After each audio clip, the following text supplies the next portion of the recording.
ജനങ്ങളാണ് രാജ്യത്തെ ചരിത്രം നിർമ്മിക്കുന്നത്. ഈ രാജ്യത്തെ കാര്യങ്ങൾ നടക്കണമെന്നുണ്ടെങ്കിൽ ജനങ്ങൾ സംഘടിക്കണം.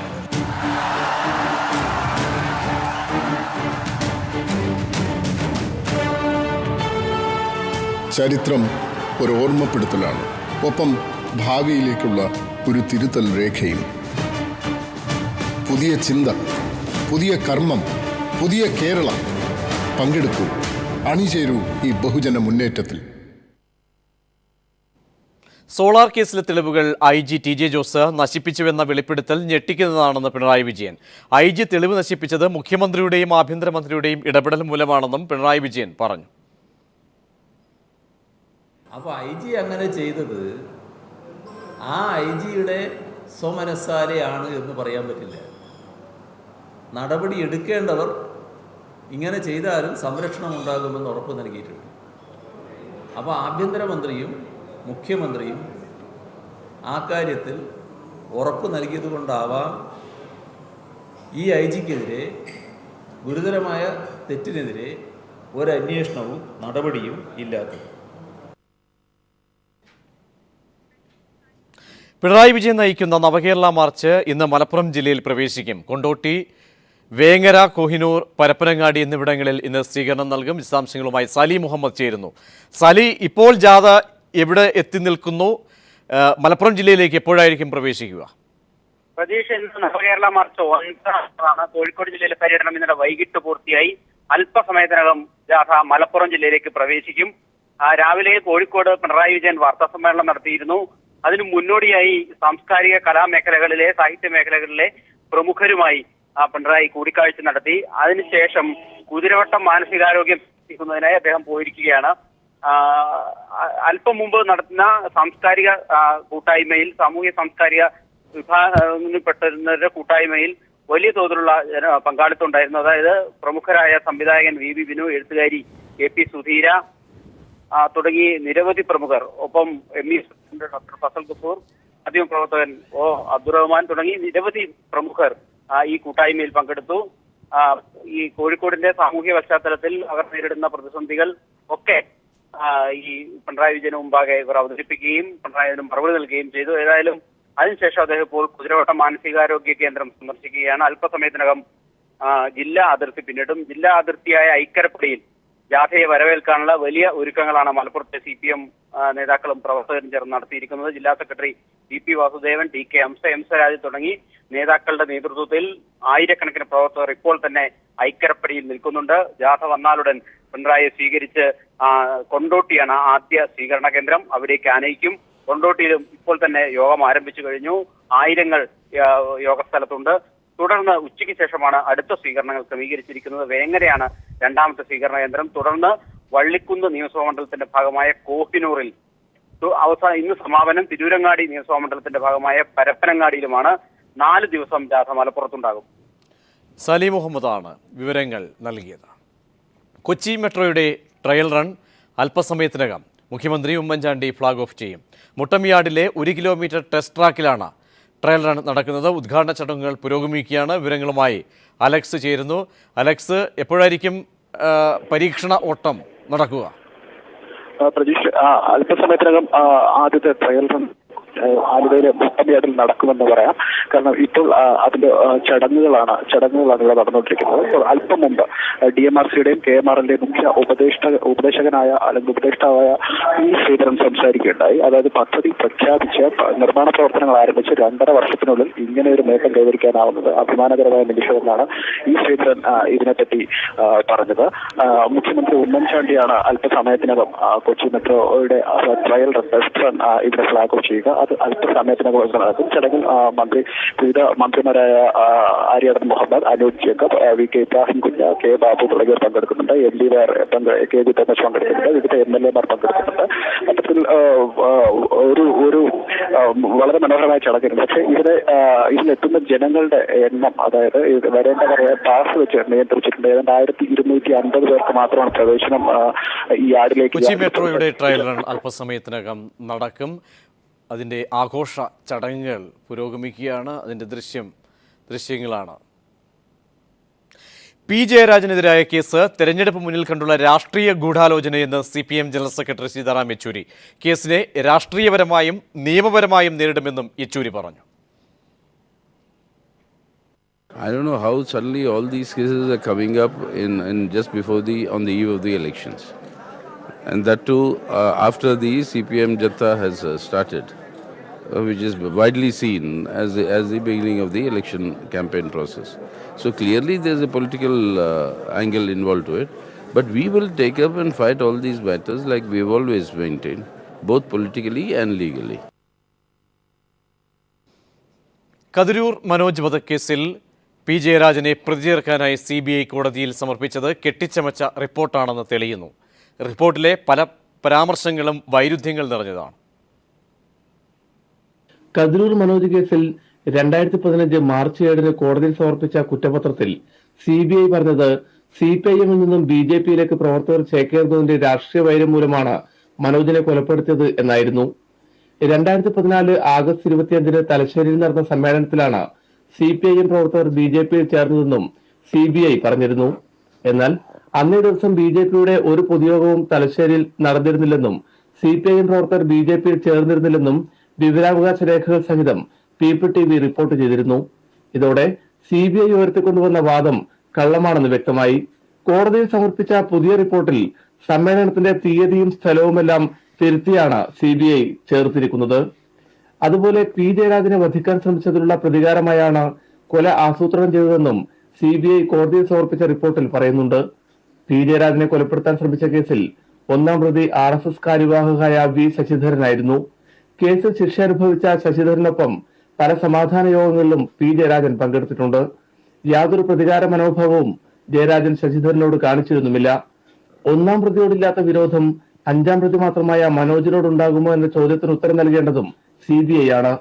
കേസിൽ പ്രതി ചേർക്കാനായി CBI പി ജയരാജനെതിരെ തെളിവുകൾ തട്ടിക്കൂട്ടുകയായിരുന്നുവെന്ന് വേണം അനുമാനിക്കാൻ. PV കുട്ടൻ, കോഴിക്കോട്. കതിരൂർ മനോജ് വധക്കേസിൽ CPM കണ്ണൂർ ജില്ലാ സെക്രട്ടറി പി ജയരാജൻ തലശ്ശേരി ജില്ലാ സെഷൻസ് കോടതിയിൽ ജാമ്യ ഹർജി സമർപ്പിച്ചു. BJP CBI ഉപയോഗിച്ച് രാഷ്ട്രീയ വേട്ട നടത്തുകയാണെന്ന് വ്യക്തമാക്കിക്കൊണ്ടുള്ളതാണ് ജാമ്യ ഹർജി. ഹർജി ഇന്ന് കോടതി പരിഗണിക്കും. അതേസമയം CBI രാഷ്ട്രീയ ചട്ടുകമാക്കുന്ന ഭരണകൂട ഭീകരതയിൽ പ്രതിഷേധിച്ച CPM നേതൃത്വത്തിൽ ഏരിയ കേന്ദ്രങ്ങളിൽ വൻ ബഹുജന പ്രകടനവും പൊതുയോഗവും സംഘടിപ്പിച്ചു. കതിരൂർ മനോജ് വധക്കേസിൽ CBI പ്രതി ചേർത്ത സാഹചര്യത്തിലാണ് CPIM കണ്ണൂർ ജില്ലാ സെക്രട്ടറി പി ജയരാജൻ തലശ്ശേരി ജില്ലാ സെഷൻസ് കോടതിയിൽ ജാമ്യ ഹർജി നൽകിയിരിക്കുന്നത്. BJP CBIയെ ഉപയോഗിച്ച് രാഷ്ട്രീയ വേട്ട നടത്തുകയാണെന്നും സമീപകാലത്ത് കണ്ണൂർ സന്ദർശിച്ച RSS നേതാവിന്റെ സമ്മർദ്ദവും കേന്ദ്ര ഗവൺമെന്റ് സ്വാധീനവുമാണ് തന്നെ പ്രതി ചേർക്കാനുള്ള കാരണമെന്നും രാജ്നാഥ് സിംഗിന്റെയും മോഹൻ ഭാഗവതിന്റെയും കണ്ണൂർ സന്ദർശനം സൂചിപ്പിച്ച് പി ജയരാജൻ ജാമ്യ ഹർജിയിൽ വ്യക്തമാക്കി. തെളിവും വസ്തുതയും ഇല്ലാതെയാണ് CBI തന്നെ പ്രതി ചേർക്കാനും അറസ്റ്റ് ചെയ്യാനുമുള്ള നീക്കം നടത്തുന്നതെന്നും ജാമ്യ ഹർജിയിൽ വ്യക്തമാക്കിയിട്ടുണ്ട്. കേസിലെ മറ്റ് പ്രതികൾക്കൊന്നും ചുമത്താത്ത UAPA വകുപ്പ് 25ാം പ്രതിയായ തനിക്ക് ചുമത്തിയതിനു പിന്നിലും ഗൂഢലക്ഷ്യമുണ്ടെന്ന് ഹർജിയിൽ പറയുന്നു. ജാമ്യം ലഭിക്കാതിരിക്കാനുള്ള CBI നീക്കമാണിതെന്നും സൂചിപ്പിക്കുന്നുണ്ട്. CBI ഉന്നയിച്ചിരിക്കുന്ന പുതിയ ആക്ഷേപം കേസിലെ ഒന്നാം പ്രതിയായ വിക്രമൻ തന്റെ ഡ്രൈവറാണെന്നും സന്തത സഹചാരിയാണെന്നതുമാണ്. വിക്രമൻ സന്തത സഹചാരിയല്ലെന്നും ഡ്രൈവിംഗ് ലൈസൻസ് പോലുമില്ലാത്ത വിക്രമൻ ഡ്രൈവറാണെന്ന് പറയുന്നത് ന്യായയുക്തമല്ലെന്നും കേസിനെ നിയമപരമായി നേരിടുമെന്നും കാണിച്ചുകൊണ്ടാണ് പി ജയരാജൻ മുൻകൂർ ജാമ്യ ഹർജി ഫയൽ ചെയ്തിരിക്കുന്നത്.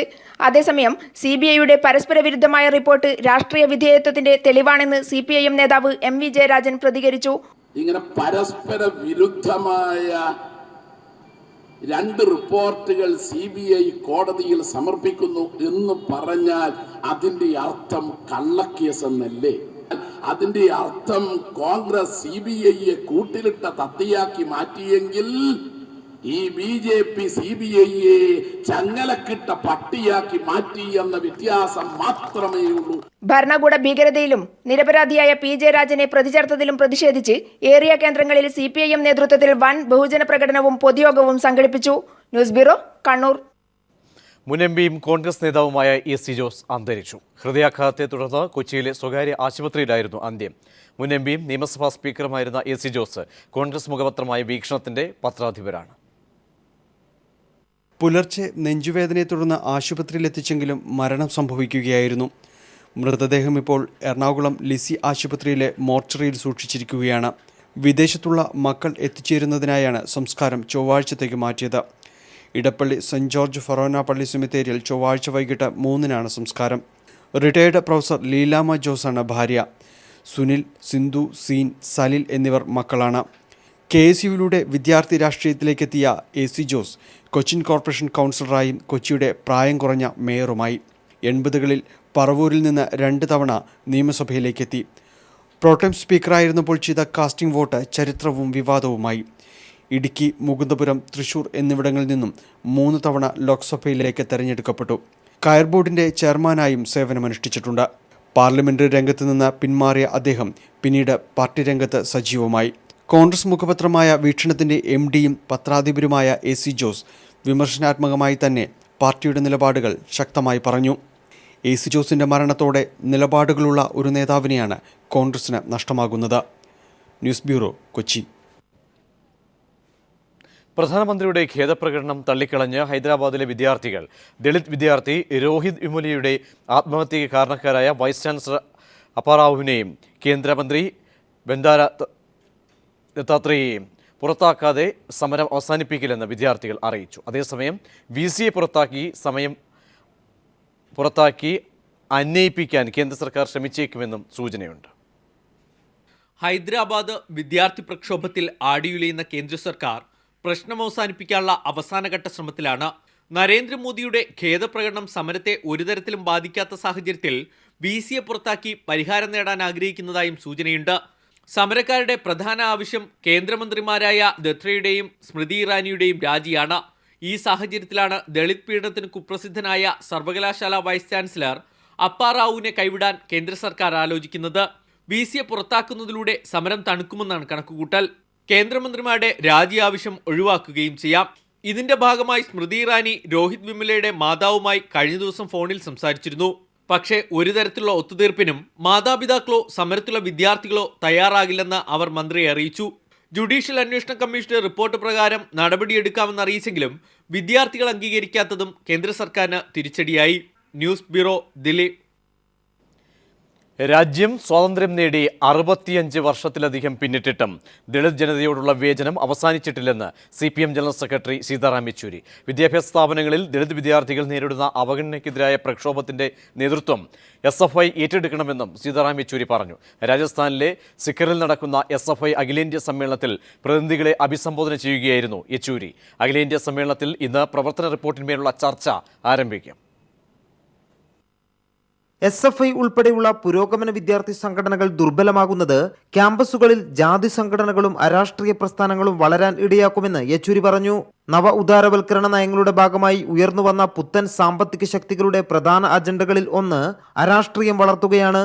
ഇതിന്റെ ഭാഗമായി ക്യാമ്പസുകളിൽ രൂപപ്പെടുന്ന സ്വത്ത് രാഷ്ട്രീയ ശക്തികൾ SFI പോലുള്ള വിദ്യാർത്ഥി പ്രസ്ഥാനങ്ങളിൽ ഐക്യത്തോടെ പ്രവർത്തിക്കുന്ന വിദ്യാർത്ഥികൾക്കിടയിൽ ഭിന്നിപ്പുണ്ടാക്കുകയാണെന്നും യെച്ചൂരി പറഞ്ഞു. These identity politics organizations and these NGOs actually dividing the students' community, which should have been united under this under the democratic platform that the SFI stands for. സാമ്പത്തിക ശാക്തീകരണത്തിലൂടെ മാത്രമേ ദളിത് വിഭാഗങ്ങൾക്ക് സമൂഹത്തിന്റെ മുഖ്യധാരയിലേക്ക് എത്താൻ കഴിയൂ. സ്വകാര്യ മേഖലയിൽ ദളിത് വിഭാഗങ്ങൾക്ക് സംവരണം ഏർപ്പെടുത്തുന്നത് ഉൾപ്പെടെയുള്ള ആവശ്യങ്ങൾക്ക് വേണ്ടി CPIM സന്ധിയില്ലാത്ത സമരത്തിലാണെന്നും യെച്ചൂരി പറഞ്ഞു. ചരിത്രത്തെ വളച്ചൊടിച്ചും രാജ്യത്തിന്റെ വൈവിധ്യങ്ങൾ ഇല്ലായ്മ ചെയ്തും വിദ്യാഭ്യാസ രംഗത്തെ കാവ്യവൽക്കരിക്കാനുള്ള ശ്രമങ്ങൾ തടയണമെന്നും യെച്ചൂരി SFI സമ്മേളന പ്രതിനിധികളോട് ആഹ്വാനം ചെയ്തു. അഖിലേന്ത്യാ സമ്മേളനത്തിൽ ദേശീയ സെക്രട്ടറി ഋതബ്രത ബാനർജി ഇന്ന് പ്രവർത്തന റിപ്പോർട്ട് അവതരിപ്പിക്കും. തുടർന്ന് റിപ്പോർട്ടിന്മേലുള്ള ചർച്ച നടക്കും. രാജസ്ഥാനിലെ സിക്കറിൽ നിന്നും ക്യാമറമാൻ ശൈലേഷ് കല്ലായിക്കൊപ്പം M സന്തോഷ്.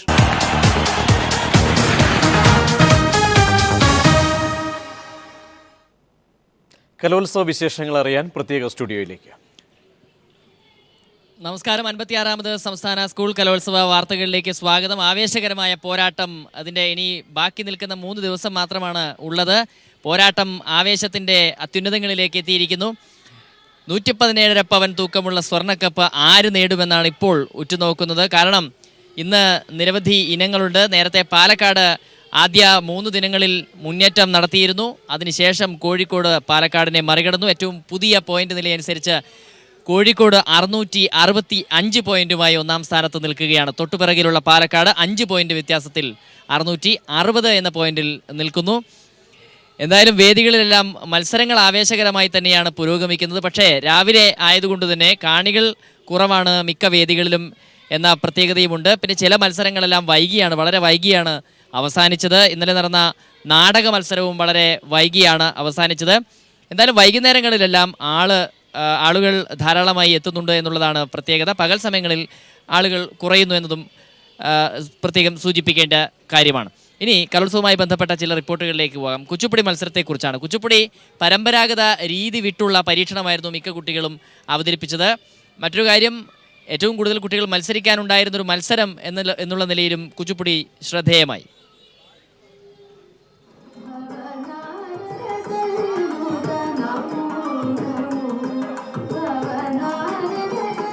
സ്വാതി സംഗീതത്തിന്റെ മണ്ണിൽ രാധാകൃഷ്ണ വിരഹത്തിന് കാഴ്ചക്കാർ ഒരുപാടുണ്ടായിരുന്നില്ലെങ്കിലും കണ്ടിരുന്നവർക്ക് വിരസത ഉണ്ടായിരുന്നില്ല.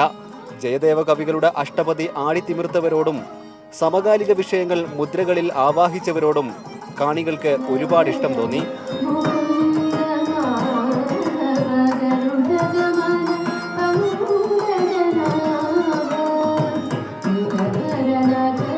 മത്സരാർത്ഥികൾ പരമ്പരാഗത രീതി വിട്ട് പരീക്ഷണങ്ങൾക്ക് തയ്യാറായെന്ന് നൃത്താധ്യാപികയും കലോത്സവത്തിലെ സജീവ സാന്നിധ്യവുമായിരുന്ന അർച്ചിത മോഹൻ വിലയിരുത്തുന്നു. മുന്നുള്ള കലോത്സവങ്ങളിലെ കുച്ചിപ്പുടിയിൽ എന്ന് പറയുമ്പം കുട്ടികളൊക്കെ ഒരുപാട് ഫ്ലവേഴ്സ് ഒക്കെ വെച്ച് കൂടുതലായിട്ട് ഒരുങ്ങി ഭയങ്കര ഗ്ലിറ്ററിംഗ് ആയിട്ടുള്ള ഓർണമെന്റ്സ് ഇട്ട ഒരു പ്രവണതയാണ് നമുക്ക് കാണാൻ പറ്റിയത്. പക്ഷേ ഈ വർഷത്തെ ഒരു യൂത്ത് ഫെസ്റ്റിവൽ എല്ലാവരും ഭയങ്കര നീറ്റായിട്ടായിരുന്നു. ഡ്രസ്സിങ്ങിലൊക്കെ വളരെ നീറ്റായിട്ട്, അതിൽ കുറച്ച് കുട്ടികൾ നല്ല നീറ്റായിട്ട് ഐറ്റം പ്രസൻറ്റ് ചെയ്തു. പിന്നെ ഐറ്റം റിപ്പീറ്റേഷൻസ് ഈ വർഷത്തെ യൂത്ത് ഫെസ്റ്റിവലിൽ കാണാൻ പറ്റിയിട്ടില്ല. അപ്പീൽ ഉൾപ്പെടെ 33 പേർ വേദിയിലെത്തിയപ്പോൾ രാവിലെ 9 മണിക്ക് ആരംഭിച്ച മത്സരങ്ങൾ വൈകിട്ട് 6 വരെ നീണ്ടു. ക്യാമറാമാൻ ജേഷ് വില്ലോടിക്കൊപ്പം KT സ്വാലിഹ്.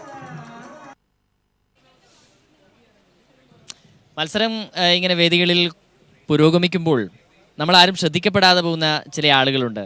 മത്സരത്തിൻ്റെ ഈ വലിയ തിക്കും തിരക്കുമൊക്കെ നിയന്ത്രിക്കുന്ന ഇവിടുത്തെ പോലീസുകാരെ കുറിച്ചുള്ള റിപ്പോർട്ടാണ് ഇനി.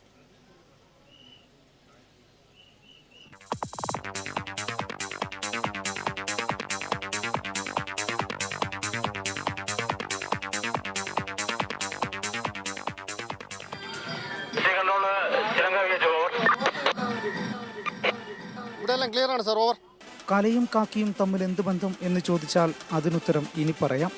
സമരഭൂമിയായ സെക്രട്ടേറിയറ്റിന് മുന്നിലെ കാക്കിയല്ല കൗമാരകലയുടെ കൈപിടിക്കുന്ന കാക്കി. വേദിയും സദസ്സും ഉണരുന്നതിന് മണിക്കൂറുകൾക്ക് മുമ്പേ ഞങ്ങൾ തയ്യാർ. കൗമാര കലാപ്രതിഭകളുടെ വാശിയേറിയ മത്സരത്തോടൊപ്പം തന്നെ ഞങ്ങളും മത്സരിക്കുന്നു. പൊടിയോടും കത്തുന്ന വെയിലിനോടും നിയന്ത്രിക്കാനാവാത്ത തിരക്കിനോടുമെല്ലാം.